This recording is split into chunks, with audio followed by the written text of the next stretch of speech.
지난 9일 오전 중국 중앙정부가 운영하는 장시, 강서, 성진강산, 정강산 간부학원 40에서 50대로 보이는 중년 남녀 50여 명이 강의실에 나타났다. 이들은 자신을 대학 환경공학과 교수, 스포츠 분야 국영기업 사장, 인민은행 간부 등이라고 소개했다.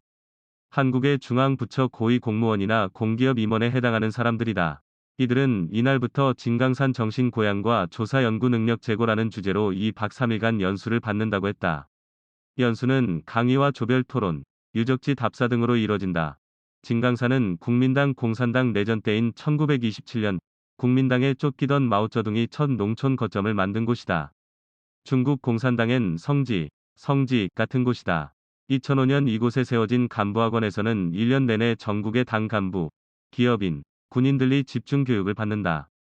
학원 관계자에 따르면 중간 간부 이상의 중국 공직자들은 5년간 550시간의 교육을 받는다고 했다.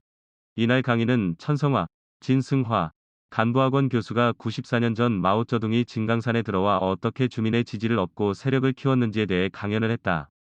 강의가 끝난 후에는 진강산 정신을 어떻게 자신의 업무와 연결지을 수 있는지 조별 토론이 이어졌다. 연수에 참여한 두둥인, 두동운 58, 중남민족대 교수는 당의 역사를 배워야 오늘의 중국이 어디서 왔는지 이해할 수 있다. 고 했다.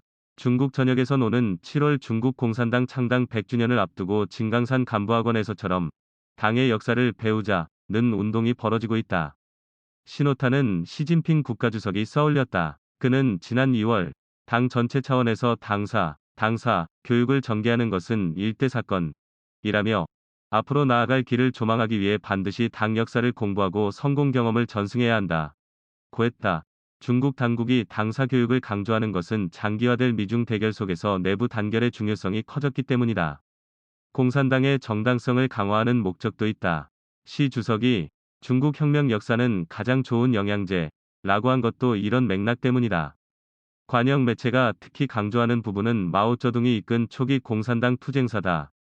구이저우, 귀주, 성준이, 준의, 시에서 만난 가오, 고, 모 씨는 당 역사를 배워야 한다는 시 주석 연설을 듣고 군대 동기들과 부부 동반으로 19명이 함께 여행을 왔다고 했다.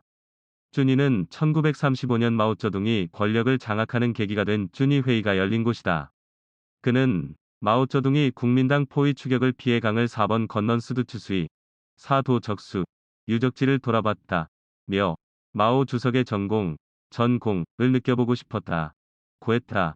전례 없는 당사 교육 강조가 내년 시 주석의 세 번째 연임을 위한 기반 다지기라는 해석도 있다. 마오쩌둥의 강력한 리더십을 강조하면서 이를 시 주석에 연결시키려 한다는 것이다. 중국 국가주석은 지금까지 2번까지만 연임했지만 2018년 이런 연임 제한 규정이 삭제돼 시 주석의 3연임 길이 열렸다. 홍콩 성도일보에 따르면 중국 공산당이 펴낸 2021년판 당사는 전체 531쪽 가운데 27%인 146쪽이 중국몽, 국방현대화 등 시진핑 집권기 관련 내용이다.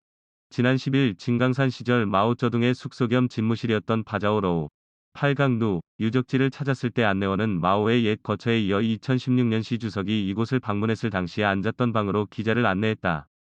시 주석 사진 아래 의자 7개와 숯불을 피웠던 그릇까지 5년 전 그대로 놓여 있었다.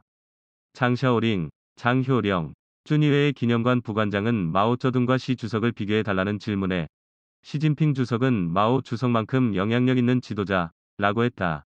중국 공산당 유적지들은 창당 100주년을 맞아 방문객 수가 역대 최고를 경신할 것으로 예상된다. 진강산시 관계자는 바자오로우를 비롯해 올 1에서 3월 진강산을 찾은 사람은 79만 명으로 코로나 이전인 2019년 같은 기간보다 6.5% 증가했다. 고 말했다.